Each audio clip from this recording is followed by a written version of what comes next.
I thought that was by far the best series of the first round. The 0-0, 1-0 games, the low-scoring games. I thought they were great games.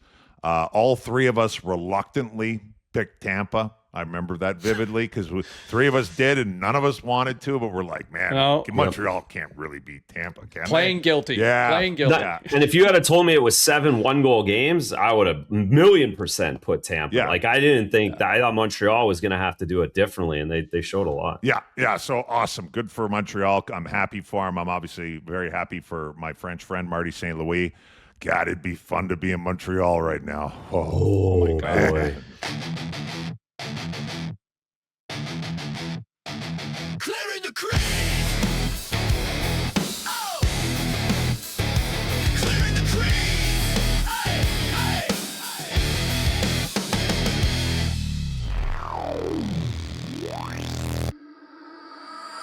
Welcome to the Clearing the Crease podcast, powered by Ozune. Well played. He's the Calder Trophy winner. Yes, the Razor, Andrew Raycroft in the house. The Stanley Cup winner, Commie, Mike Commodore. I'm James Cebulski. How y'all doing, everybody? I got to tell you, not without tipping our hand too much, but we are coming off a heck of a weekend as a group.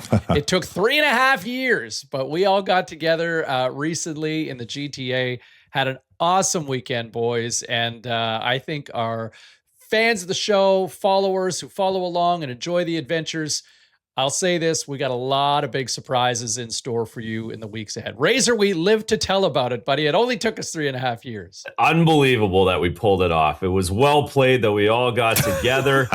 We got in the same room. And we had a blast, right? 2 dinners, hanging out. Finally, it was great. And more importantly, I guess, for all the viewers and everyone involved with the show is we got some unbelievable people to hang out with us. And it's a bunch of great stories, a bunch of cool situations. So I'm pumped to see how it all comes out. Commie, yeah, we survived, buddy. We did. We survived. It was a little bit of travel, but we made it. We made it out. It was a good weekend. We got to, I'll be honest. I did have some doubts. I had some doubts about how this weekend was going to go, but I will say a shout out to our producer Stu. He pulled it off, like you touched on. We won't get into it. We'll save it for when the stuff actually comes out. But we pulled out some great guests, and studio was unbelievable. That was they pulled out all the stops. It was great. It was a really good weekend, no question about it. We had a wonderful time. So stay tuned for that in the weeks and the months ahead. Other than the Derby, it was a great weekend. The Derby was terrible, but other than that, it was great. Gosh. People getting thrown from horses even before the race went. That was a sign that you knew this may not be a good one here for you. Last one before we should shout out Woodbine too. They took good care of us. Yeah, we shout out for Dan at Woodbine. None of us had ever been there before, or if anybody had, it'd been a long, long time ago. Dan hooked us up with a table and drinks and food, and we were pretty busy, so we didn't spend all that much time over there, but the time that we did spend over there was awesome. So thank you, Dan. I'll say this. Yeah, we've seen the horse racing industry, I think, going in the wrong direction for decades, I think, for a lot of people. And I got to say that it was great to see the action at Woodbine and the Great Canadian Resort alive and kicking. Things were thriving over there the weekend when we were there, so had a lot of fun. So stay tuned for that. A quick reminder, everybody, if you're enjoying the show and the content that we are bringing you with the podcast and all the add-ons through social, and there's more, as we just told you, make sure you are mashing that like and subscribe button. Leave us a 5-star review, whether you're on Apple or Spotify or wherever you're following along on YouTube, Instagram, X, TikTok, or wherever else you may be checking us all out, because the Clearing the Crease podcast is powered by Ozune.net. The road to the Stanley Cup wide open right now, and the clearest way to winning big is to play on Ozune.net. Ozune has you covered for all props, game lines, futures from now until the Cup final and beyond. Make your power play and score big with Ozune. Well played. Okay, let's first hit our Saturday night special for this week. We'll just keep it as we've been rolling, just majority rules, just 2 games this weekend. We got the Avs and the Wild with Game 4 coming up on Saturday, and then we got Carolina at Philly with Game 4 as well. Let's start in the West. The Avs, they are cooking. They're 6-0 as we record this right now for Saturday. Wild are at home. Are they going to jump on board here? Do they get into this series? Hands for the Wild in game number 4.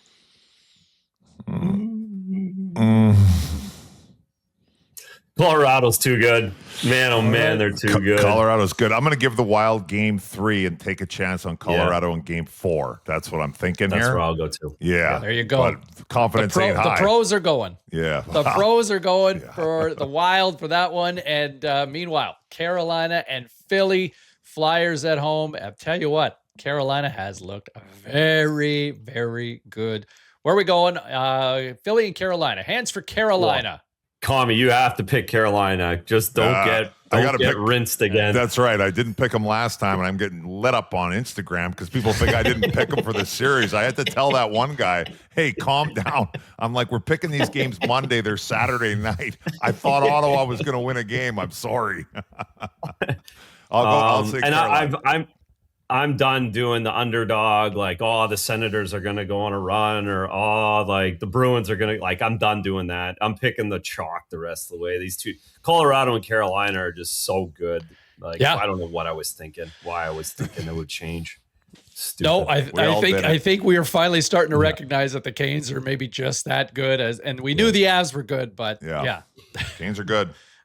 The CNC Hockey Factory. Let's do it. Yeah. Exactly. So there you go. Colorado, Carolina. There's your Saturday night special. I don't think you're going wrong with that one. Meanwhile, what a week, what a time it has been to be an observer of the Toronto Maple Leafs. Whether you are invested as a fan, whether you are just an observer, whatever it may be.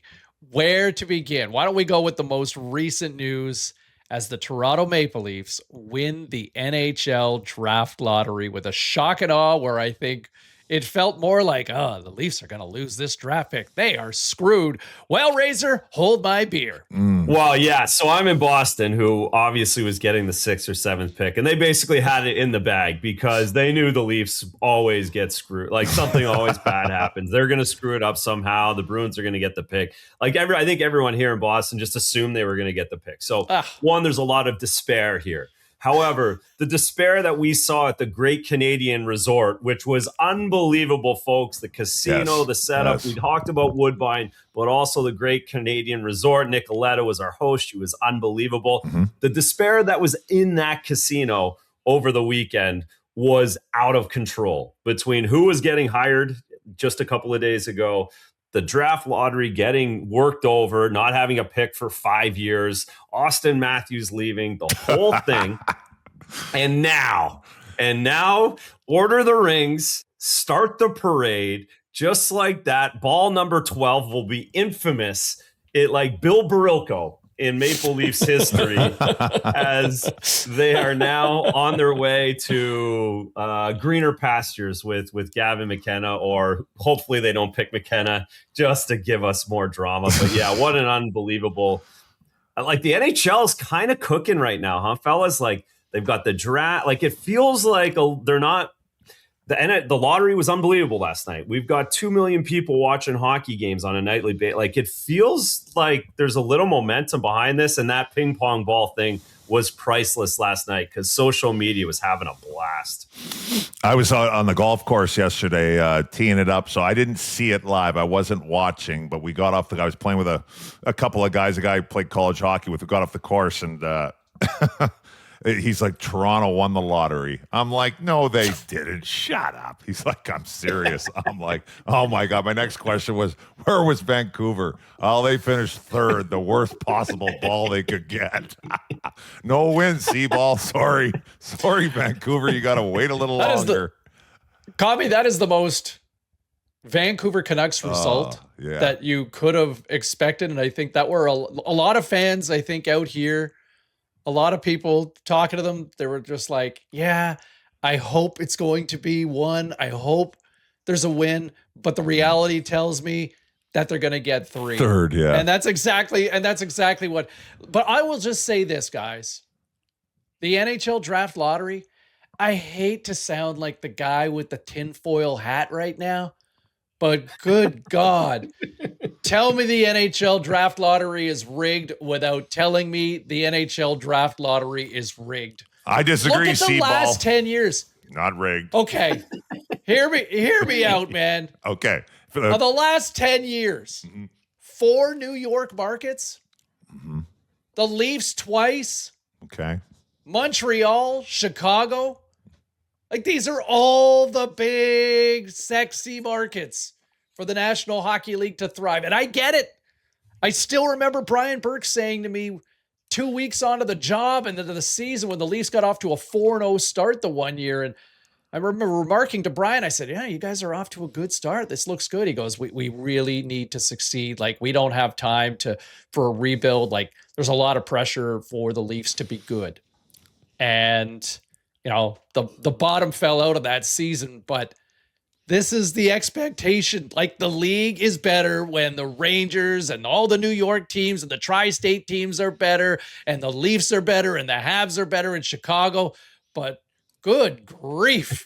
Like, look at this. Come on. Outside of the outliers, Buffalo and San Jose, tell me the NHL draft lottery is rigged without telling me it's rigged. You know what, Seaball? I got to disagree. Look, San Jose got Celebrini. It ain't rigged. You know what I mean? It ain't. They would have made. They would have made. New York got Celebrini or something. I would love. I don't want to me, but no, the San Jose getting 2 is pretty funny too. By the way, that's funny too. I would love to. Now I know McKenna's. It's you know, this isn't like a Celebrini year or a McDavid year where there's like a unanimous, like there's no question this guy's going first. There's a little, you know. I think it's up in the air a little bit. You know, he's there's been some hesitation with Gavin McKenna. There's a good, little hesitation for sure. But it would, I mean, obviously, I'm sure he was paying attention last night. It would have been funny. And look, I realize like it's definitely an honor playing for. I never played there, but it's an honor playing for the Leafs, and you get treated very well. Like, I get it, but it's also, you know, there's a lot that comes with it, as we all know, and as we all experienced at the casino this weekend. You know, there's a lot of heat. It would have been interesting to have a little camera on McKenna when that ball came out. And Toronto Maple Leafs, you know, he's probably thinking, he's like, oh man, you know, and he's a Western guy, and maybe that doesn't matter. I'm not saying that matters at all, but it's like, oh, you know, maybe I go to Vancouver. I got a little time to build, and you know what? It's going to take some time, and there'll be a little patience anywhere in Vancouver, and then the Leafs come out. Welcome to Toronto. Get your shit together quick. Oh boy, you better score 4 in the first game. You better score 4 in the first game, like right. Austin Matthews did. Otherwise, he's not as good. Oh Boss, plan the parade. Austin's ring. So happy. He's got this kid now to get all the shit. He might stay. The reflector. Well, Canucks, speaking for the Canucks, Seaball, just for all the Canucks fans that listen, like, I think it might be better. And hear me out, because they would have had to take in McKenna. McKenna's a winger.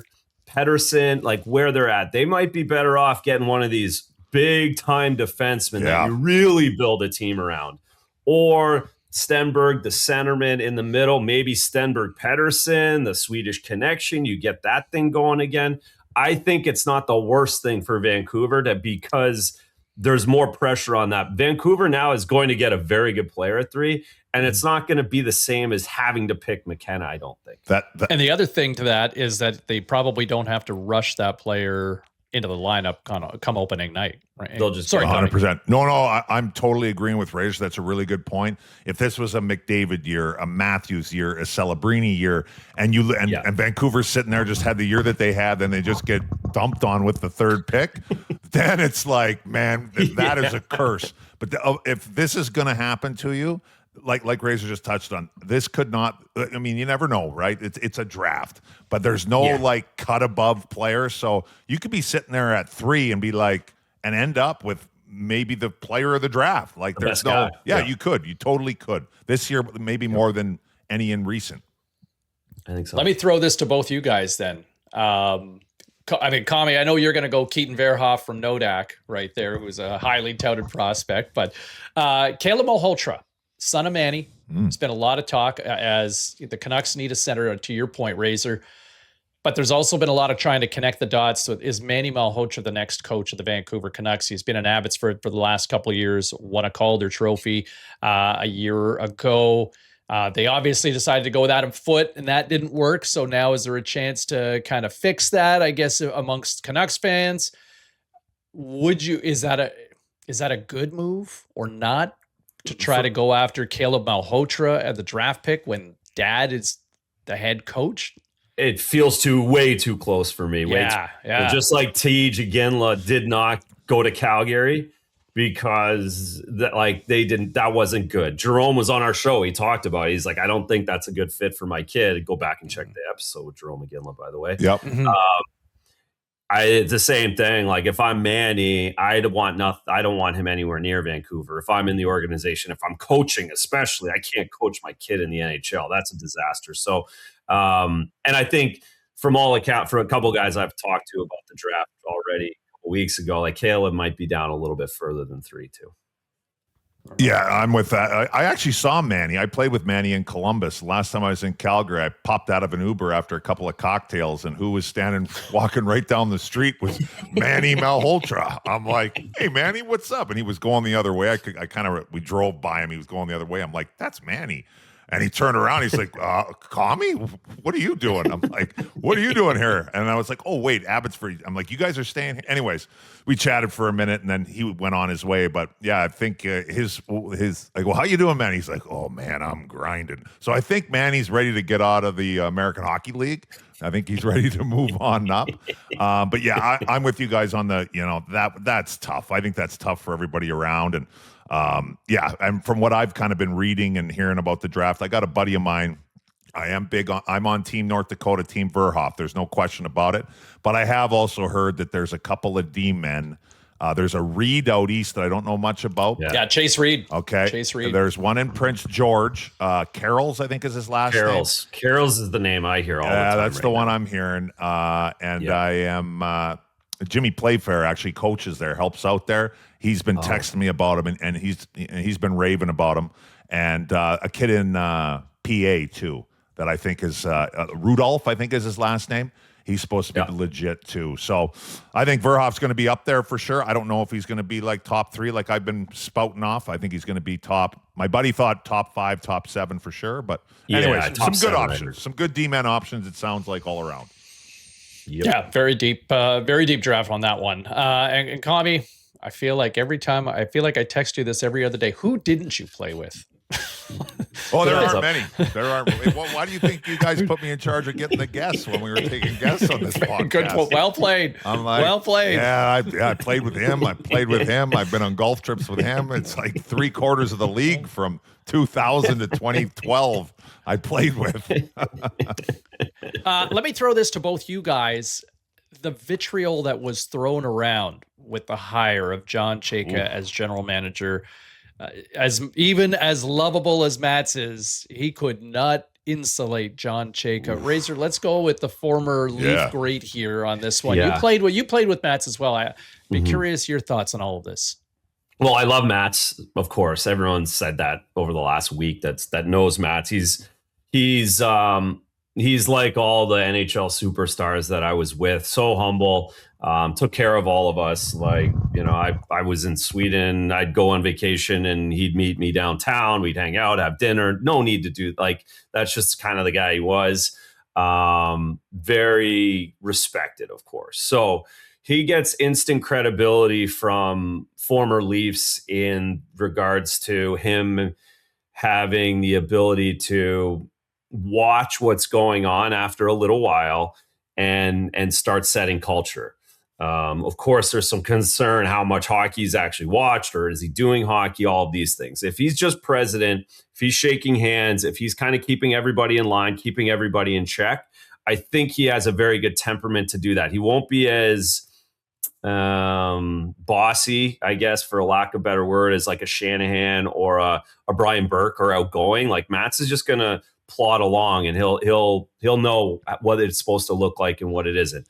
The Chayka one, I mean, this guy does not have a good reputation. There are very few people that I've heard and talked to the last little while that thought he deserved a second chance in this league, and are very concerned or very curious how he actually does business throughout the league. That's the big question is, okay, he's obviously successful. He looks the part. We heard about him being a salesman and a con artist. But how does he actually own other general managers and get something done? That's the big question. So Matt's is kind of the guy when he was up on the conference table that I was like, man, he can't be comfortable with these two guys and dealing with this right now. Like, he's a pretty class guy that doesn't surround himself with people like this, and especially ones that get con artists to their face by Steve Simmons. It's fascinating. It's absolutely fascinating, and I can't wait. Commie, you were in Arizona. I mean, you have a sense of what the sort of vitriol with Chayka? No, I don't. I am down in Arizona, but I have paid attention. There's a lot to break down here. Look, he got hired when he was young. I knew he kind of got booted out of the league and quit, and I didn't really know what was going on. I've read up the last couple days, and he was doing some stuff at the, combine or whatever, and then, which this is a little concerning too. And the story, I think it might have been Simmons again. I'm not sure. I think he said it about how he had six computer screens. Did you guys see that? Yes. One of them worked. Bill Armstrong comes in like IT guy, the whole thing. Sitting here with an office that's all glass. Hey, look at me. This is open. Hey, look how hard I work. I got 6 screens going, all these stats. One computer works. And it's probably up on like an email account or something. So that's obviously concerning. The donor thing is terrible. Like, that's a bad look. And you know what? Maybe this guy's young and made some mistakes, but I don't like that. To me, that screams like, hey, this guy has some pull with the organization. I want him out because he's a threat. So that's, that was that an introductory press con? I can't say I'm the biggest Simmons fan. I think he's a little bit negative and a little bit nasty. He did that to me a million times, so I hate the guy. Yeah, so fair enough. He's not very popular, but I do have to, you could tell he was a little bit nervous just by his voice. I do have to give him a little credit. When you come out at an intro, like, was that an intro press conference or a firing squad? He came out and like you just touched on, con artist, liar, fraud. Those are big words to be firing out right away. I would say, to touch on your point, you'd come across a table if someone said that. Oh my God, you're sitting there and it'd be like, you have to strangle the guy. You have to go after him. If someone says that to you, that's like the worst. And I think, fairness to Steve, and I've known Steve a number of years as well. Steve comes from a throwback generation that you don't see a lot of reporters and media types like that anymore to kind of be that direct and that blunt with questionings, right? And I think a lot of people reacted a certain way to the Steve. But that's the question everybody's talking about, right? If he's, let's just say, take him at his word. He called 20, people that we would know, and 19 out of them, 20 were using words like that. Like, that means something. And to touch on Razor's point, at the end of the day, I've never been a general manager in my life, and I never will be. For sure. But like, I'm buddies with Ken and with Doug Armstrong, and there's a lot that goes into it. Don't get me wrong, but just from me sitting back and just paying attention a little bit, a lot of what being a general manager is your relationships with the other general managers in the league. Yes. And at the end of the day, if those guys all think you're a fraud and a con artist and a liar, and they don't want to do business with you, then that's a problem. I don't know how you're going to get anything done. So that would be, if I'm sitting there as a Leafs fan, that would be my biggest concern, because by and large, these guys stick together. These guys are boys. You don't have to be buddies with all of them, but they're definitely, they hang in the same circles. And if you're not welcome, that could be a problem. Yeah, that's the big one. The big concern for me with both those hires, Razor, you kind of touched on it with Matt's, but I would also say that same thing about Chayka. Both these guys have kind of been a step aside from the game on the front lines for more than a minute, right? Chayka left, it's been almost 6 years now, or 5 years, half a decade. 6, I think, right? In terms of, and so there's one, and then Matt's obviously, he's got a young family. He's, the guy deserves to take a victory lap and enjoy life, but again, has been overseas, and that's not to say that there aren't video and games that you can stream and watch, but both of these together, I think there is going to be a steep learning curve for both these individuals. Granted, have they matured? I'm less concerned about Matt's, but John Chayka, I know I was a different person from 26-year-old Cybulski, bozo, and 36-year-old Cybulski. still a little bit less of a bozo. But so let's see how it plays out. But I think there is going to be a steep learning curve. And I do think connections and relationships, you're right on that, Commie. We'll see how it all plays out here in the weeks, months, and maybe even years ahead. My last quick thing on this, I forgot to put this in, was my other concern would be, we got that Keith Pellion and everybody's saying like, hey, maybe they should have hired Grok, but everybody's saying like the business side. He's a business guy. He's not a hockey guy. I have no idea what Chayka's salary is, but I'm guessing he's not commanding a big price. So was this Keith being like, hey, we're getting a former GM, bottom of the barrel price? Like, I'm saving money here. Is this like a business? If that's the case and that's how they're doing, that would be a little concerning too if I was a Leafs fan. And that's it. I'm done on it. No, good. Razor, anything else you want to add? Nope, that was it. Okay. No, it's a good point though. Boy, let's head out west. I didn't put it. Yes. Yeah. Okay.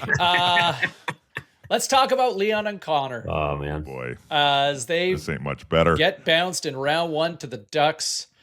Leon basically came out and said, "We got 2 years. We got 2 years to get significantly better."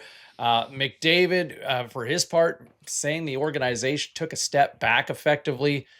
Connor's turning 30 next season. That's pretty well played or not to come out and to be that honest assessing your hockey club that after 2 straight Stanley Cup appearances, they go out in round 1 to the Ducks. Commie?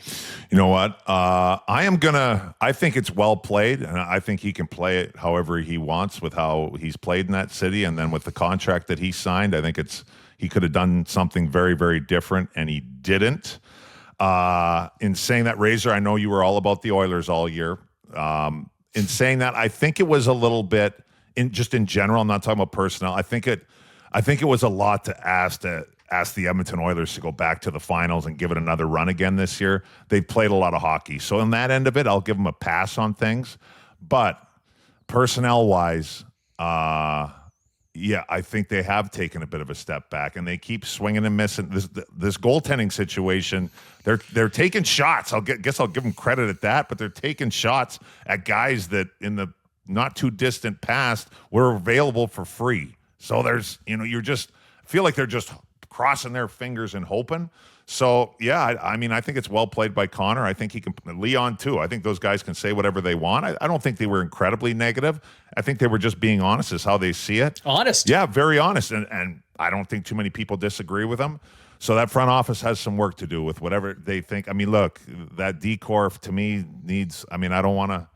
We've talked about the Bush bomb and the a little casual, and I don't want to harp on Darnell. Darnell's playing better. I've been giving Darnell credit actually the last little while, but they got to shore that up, and then the goaltending. But yeah, they aren't wrong. Well played to both of them.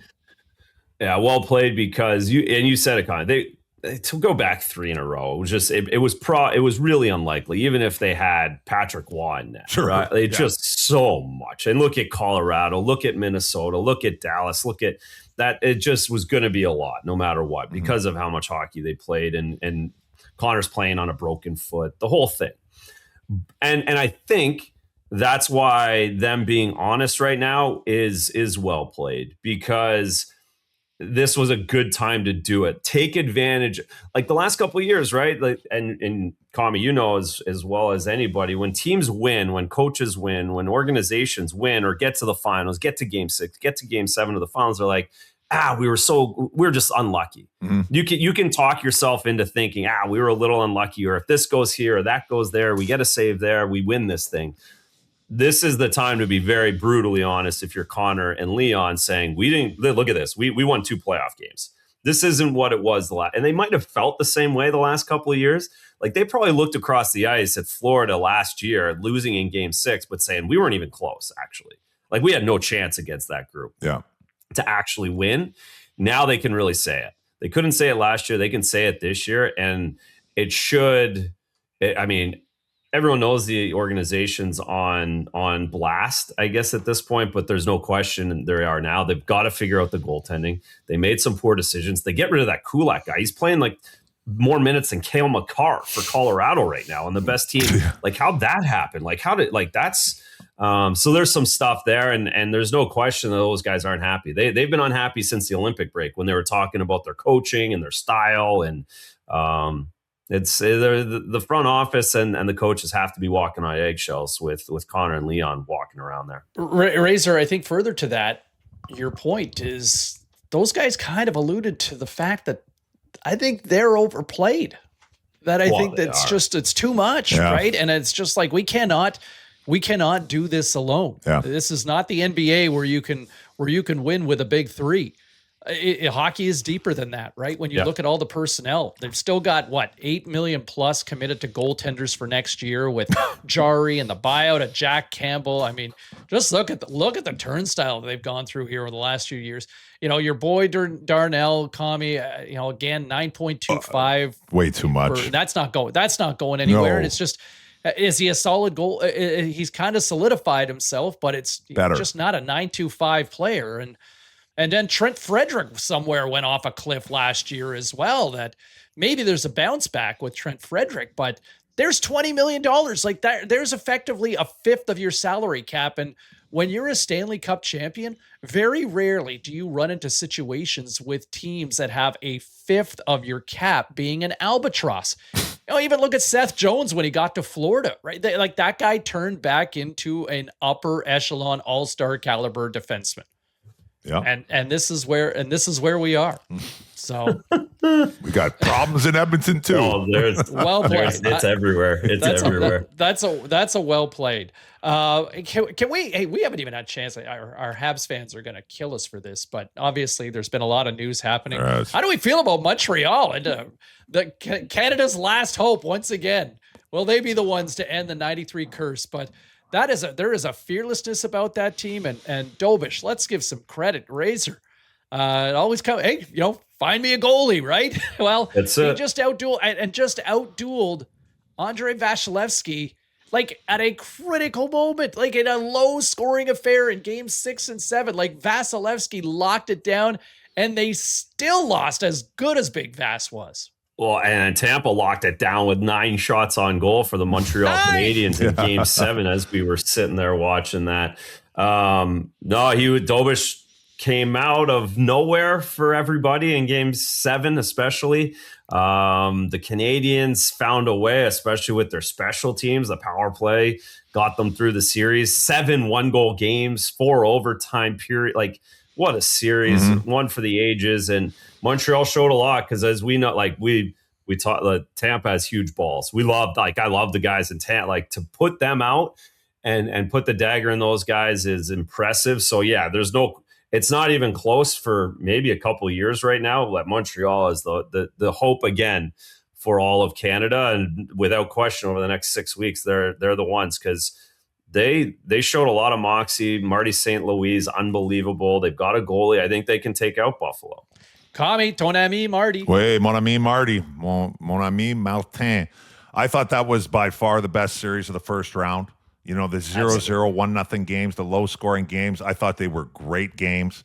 All three of us reluctantly picked Tampa. I remember that vividly because 3 of us did and none of us wanted to, but we're like, man, Montreal can't really beat Tampa, can they? Playing guilty. Yeah. Playing guilty. Yeah. And if you had told me it was 7 one-goal games, I would have 1,000,000% put Tampa. Yeah. I didn't think that. I thought Montreal was going to have to do it differently, and they showed a lot. Yeah. Yeah. So awesome. Good for Montreal. I'm happy for him. I'm obviously very happy for my French friend, Marty St. Louis. God, it'd be fun to be in Montreal right now. Oh my God. Man. Woo. Just don't have too much fun, fellas. Just don't have too much fun. Save it for after. Yeah, save it for after. And I do think that Buffalo and Montreal as a series has an opportunity to open up a little more. That was a tight checking series that was intense between Tampa and Montreal, but this one could have an homage to the 80s, if you will, a good old-fashioned Adams Division classic. Yeah, and it should go back and forth. The games, in-game, should go back and forth, and the games themselves. It feels like 2 younger teams, like you said, that are going to experience highs and lows. There's going to be real highs and lows. The fan bases are going to have highs and lows. Can you imagine what this stupid thing's going to look like between Sabres and Canadiens fans for the next 2 weeks? Going at each other. Absolutely ruthless. Mm-hmm. Hey, look, we've been waving the Sabres flag on this show for the better part of the last 6 months since they've finally turned things around. But Give me Montreal. For Yeah, this give me series. Montreal. I'm on we're on the Montreal. Habs bandwagon here now. Yeah, give me Montreal. Yeah, what Call me the? where you going for this series. God, I like. He likes Buffalo I too. kinda He like likes Buffalo. too, He's though. kind of torn. Get back to me on that one. I got to think about it a little bit more. Former Barney's going to almost lose his Sabre. mind if he hears Yeah, that's Montreal right. again. Yes, we should give Barney a shout out that he was the human can of Red Bull. Yeah. We were up in the GTA. You don't stop. He was. He was a fun add-on to the weekend for sure. Okay, real quick. Oftentimes you go through the emotions of round one as a hockey fan. You're watching everything. There's 8 series going on here, there, everywhere. Just hockey, hockey, hockey. You got overtimes. It's just you're sitting on the couch till late at night. Round two, some of those Cinderellas get bounced. There's a bit of an energy level dip. So where's your given-ish meter for these series? Habs, Sabres. That's very high. That's as high as it gets. for Yeah, me. that's my highest interest too. Yeah, Agreed. Me too. Philly, Carolina.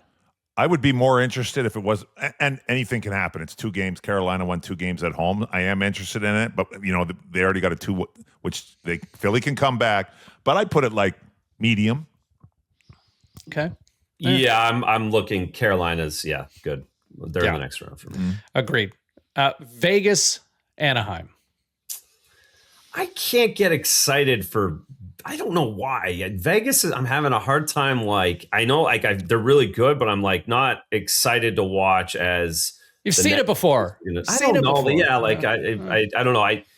I'm kind of in the middle. The same as the Carolina. I like that series isn't as important to me for sure. Yeah, same as Carolina. The Ducks, it's been fun watching the Ducks because I haven't watched them much. Yeah. So it's been fun watching those guys a little bit, I think. But kind of Terrible jerseys.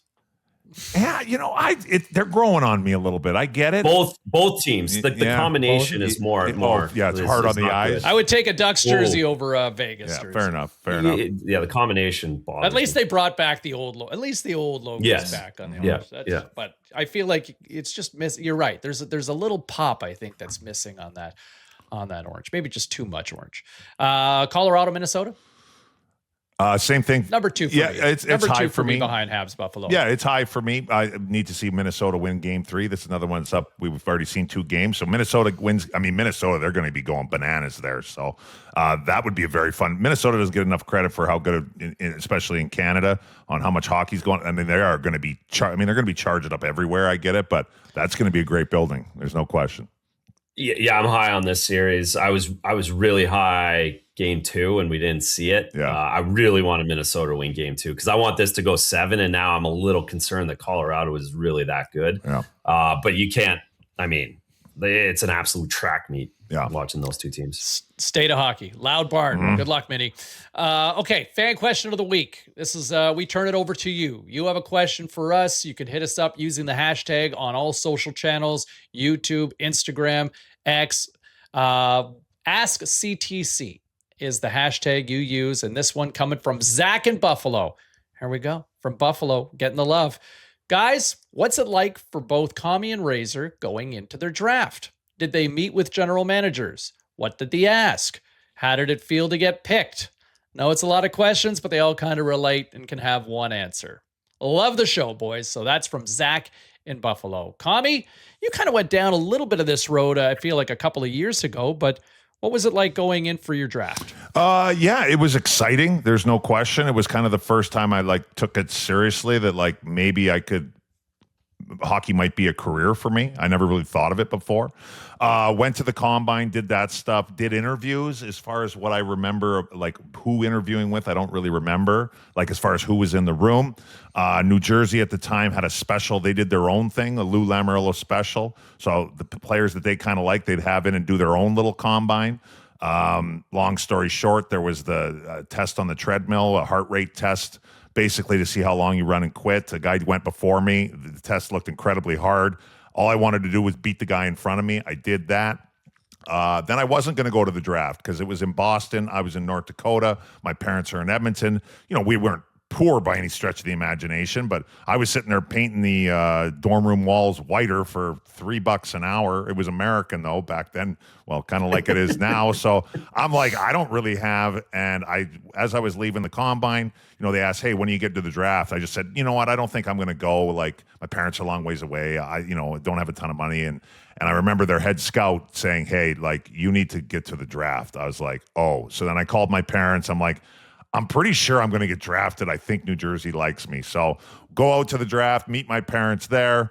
It's in Boston. First round's going on. And I'd never been to Boston before. First round's going on, and the Bruins were actually picking. They end up picking Nick Boynton. And I remember sitting there, and there was a group of fans to my right. There was a fan section was on the right. And a bunch of them started like cheering my name. We should have drafted you, Commodore, this and that. And I like turned and looked. I was shocked. And my dad sat beside me. He's like, hey, do you know those guys? I go, I've never been here in my life. No, I don't know. I don't have any idea how they like even know who I am. Anyways, got out of the first round. I thought Washington was going to pick me. I thought they liked me. They had a bunch of picks beginning of the second round. They don't pick me. It got a little stressful. My dad was more stressed than I was, because I knew New Jersey had their second pick coming up.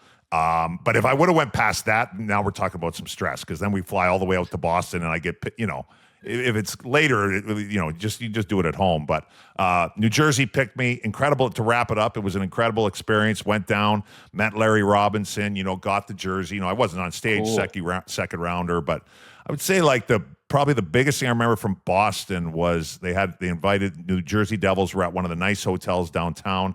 They had this big spread, and me and my parents were invited over. Hey, all the draft picks and whatever, and Lou was there, and Larry Robinson was there. A bunch of people were there, and I just remember the spread of food.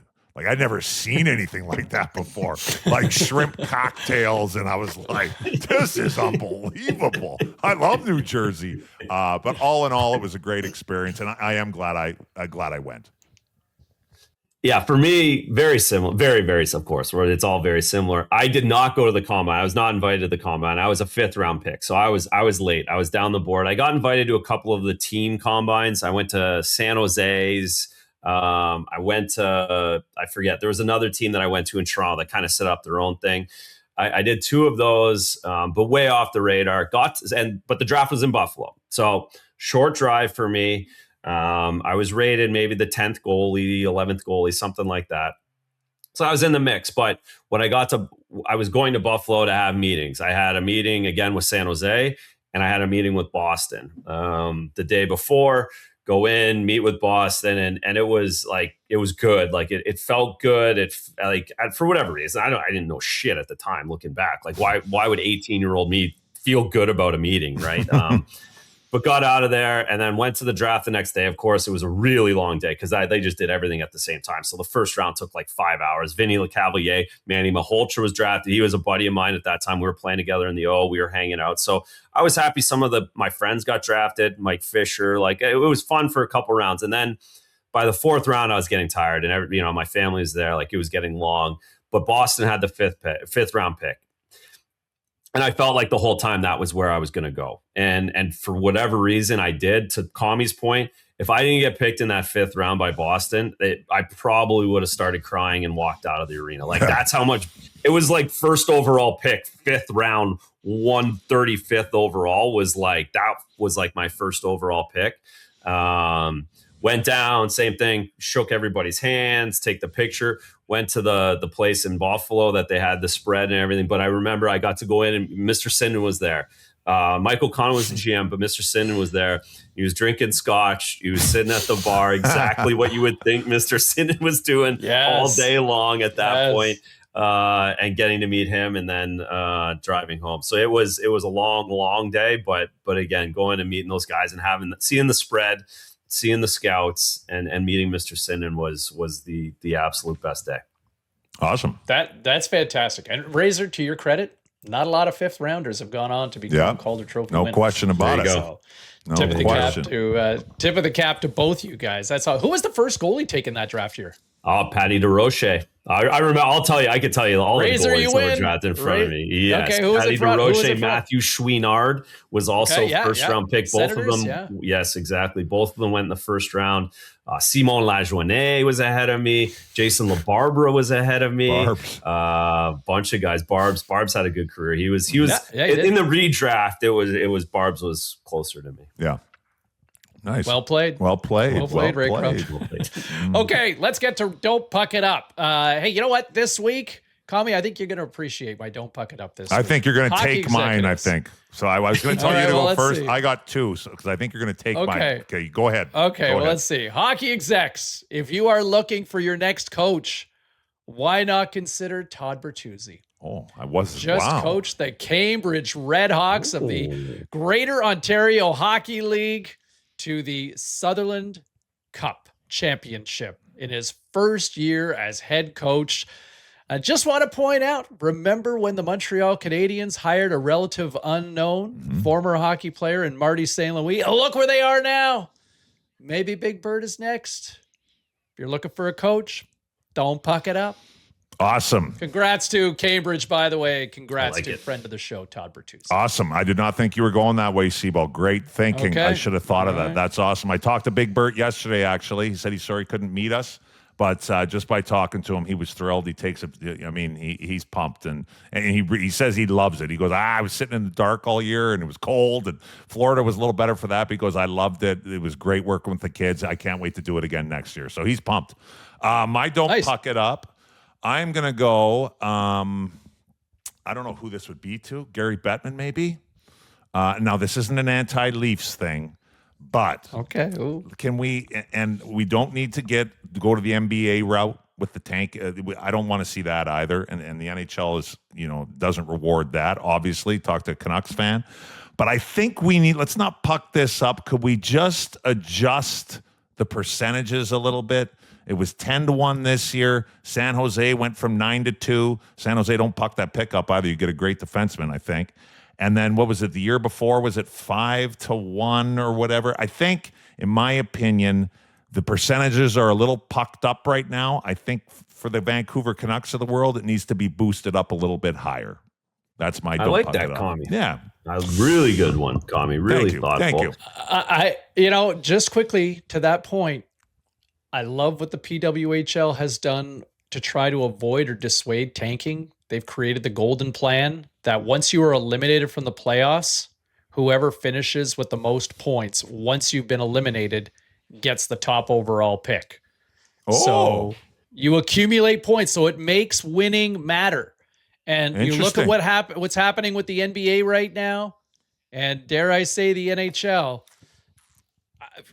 As opposed to the lottery balls, let teams decide their fate, but provide that incentivization that, all those overtime losses, shootout losses, winning those games, points matter in the standings.